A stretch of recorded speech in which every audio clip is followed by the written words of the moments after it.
que falta para deslanchar, muita coisa, e não vai se resolver nesse espaço de tempo de eliminatórias. Mas quais são os ajustes que a gente olha que de repente já dá para fazer, para melhorar o desempenho? Depende do que você quer da sua equipe. Por exemplo, há uma máxima que não é totalmente verdadeira, mas simplifica a coisa, é que você arruma o time do sistema de marcação para o sistema de construção. Porque se você toma gols, seu time tende a ficar inseguro. Se você fica inseguro, você tende a começar a errar jogadas que você costuma acertar quando você está com confiança. Então, a primeira coisa é não tomar gol. Não tomar gol como com a seleção brasileira? Pressão alta? Jogar mais recuado? Fazer uma meia pressão?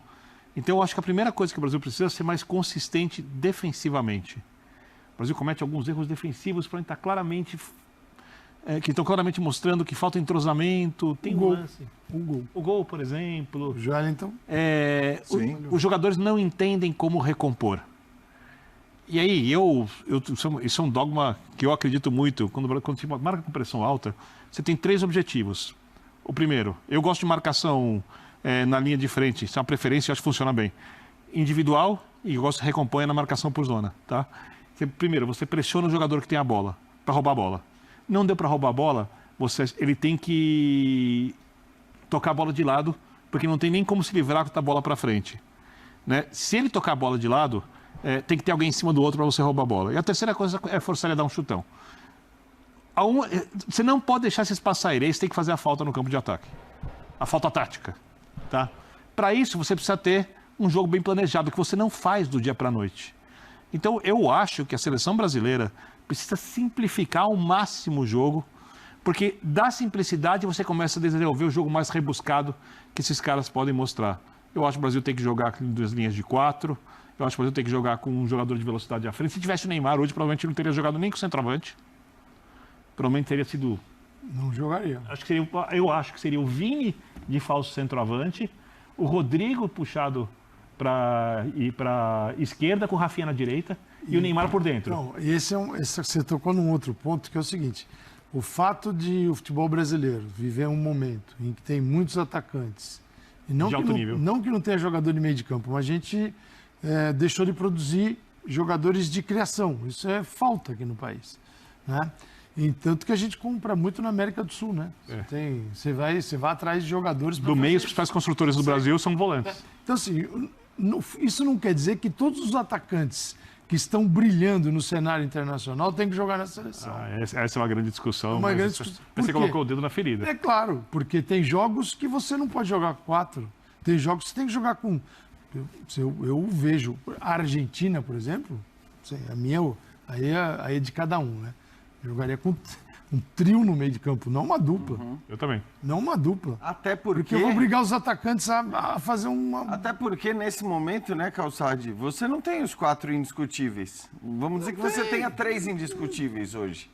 Que são os 2 do Real Madrid e o Rafinha. Mas também não tem os volantes indiscutíveis. É que para fazer esses 3, para que eles funcionassem, Rodrigo, Rafinha e Vinícius, ele tentou colocar um centroavante. Então, é isso, para tentar fazer o que acho que assim, seria até normal, aí depende muito do jogo, de fato.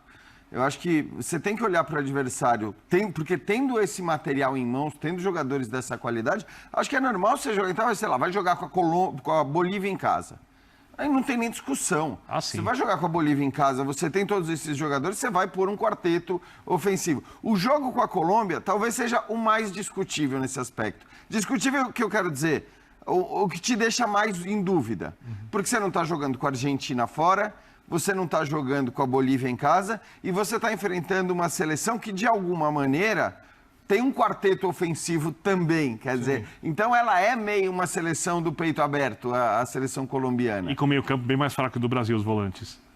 Mas dessa aproximação, dessa chegada, essa questão é da Liga, mas assim, de um tempo para trabalhar isso que o Dorival não tem. William. Né? Diga. Não, desculpa, você perguntou a Calçade, mas só para complementar. Pode falar. Desculpa até puxar aqui a resposta antes. Eu não sei se é exatamente algo que é tempo para dar liga, porque eu vi vocês falando antes aí da questão de trabalho de ataque e tudo mais. Esse tempo de trabalho, eu acho que às vezes ele é muito relativo. Ele não vai funcionar em 2 treinos. Não é que jogou mal porque treinou pouco ou foi melhor no final por conta das mudanças. Porque o time que treinou durante 2 dias não vai bem no início do jogo, depois dos 15 minutos ali.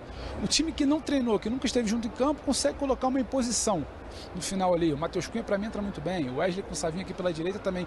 E não necessariamente foram movimentações que foram treinadas. Sequer foram testadas ali por minuto nas atividades de terça e quarta. Então é complicado, porque não necessariamente é uma conta fechada. Treina, falta treino. Essa dupla de volante também, será que não treinou junto? O André e o Wellington foram testados juntos. Isso não quer dizer também que vai ser um sucesso contra a Argentina. Então acho que cabe para o debate que o time que treinou por 2 dias exaustivamente não foi bem. O time que não treinou junto, que é o que termina em campo, acaba apresentando volume e conseguindo a virada. Então só para jogar para debate a título de informação do que teve aqui nessa semana de treinamento.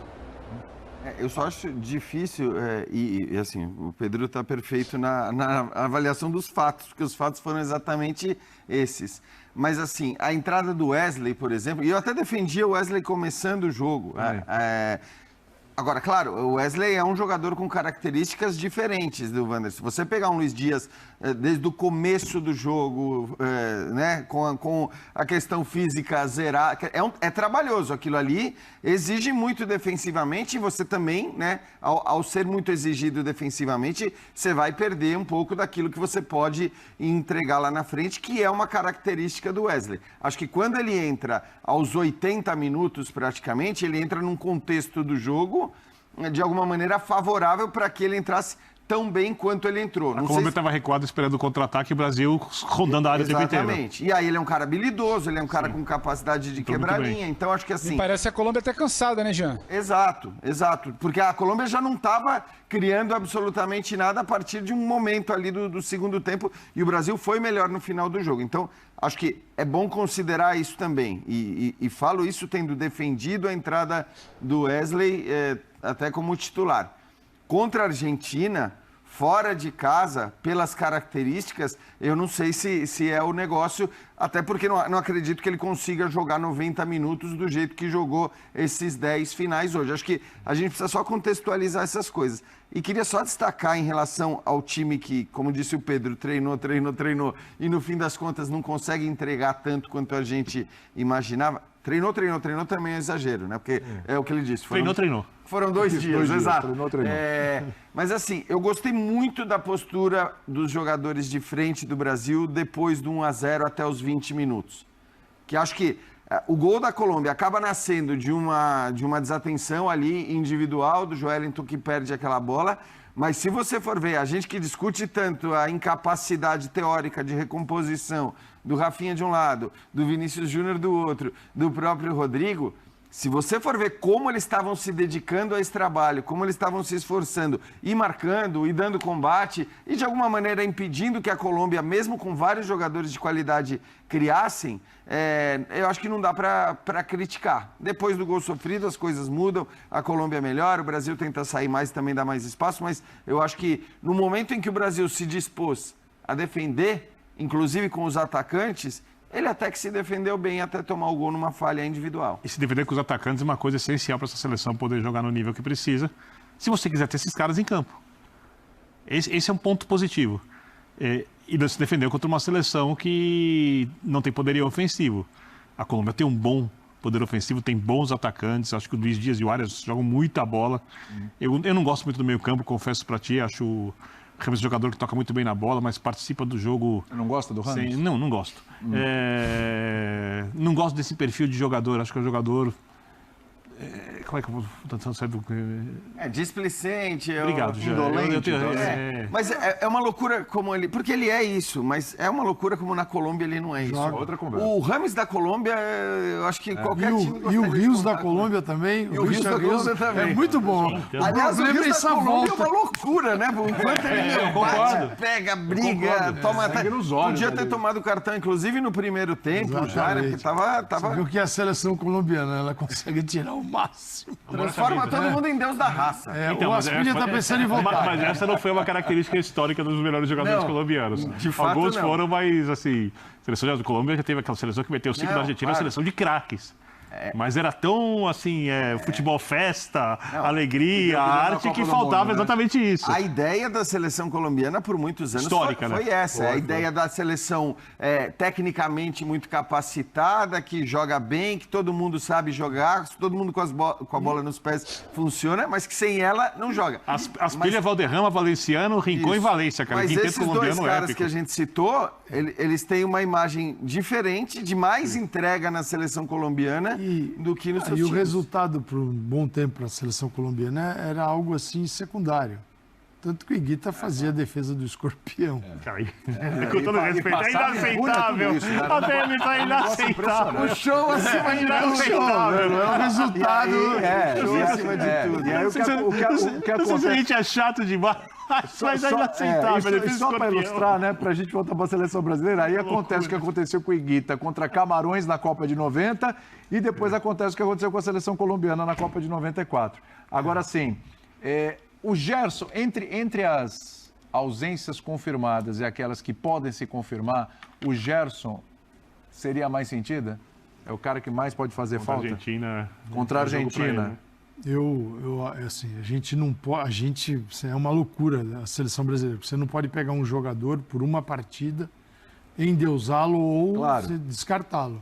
Mas eu acho que o Gerson, pelo que ele está jogando hoje, é um jogador que amadureceu bastante. Desde a volta, é o caso de clube e seleção, ele vai bem no Desde dois, a volta dele ao Brasil, houve uma transformação muito grande nele como jogador, de entender assim, o que o Flamengo precisa, quais as necessidades. Ele fala sobre isso depois da questão de saúde. Né? O que ele pode oferecer ao Flamengo e ele pode transportar tudo isso para a seleção brasileira. Não tem a menor dúvida disso. Então, contra a Argentina, todos vão fazer falta. Sim. Porque você vai ter que mexer na lista.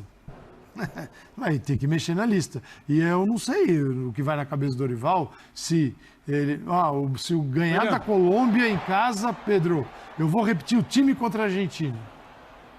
Não sei. Estrategicamente, não sei se é a melhor alternativa. Nem vai poder. Só para tocar para o Pedro, já vou deixar outra pergunta.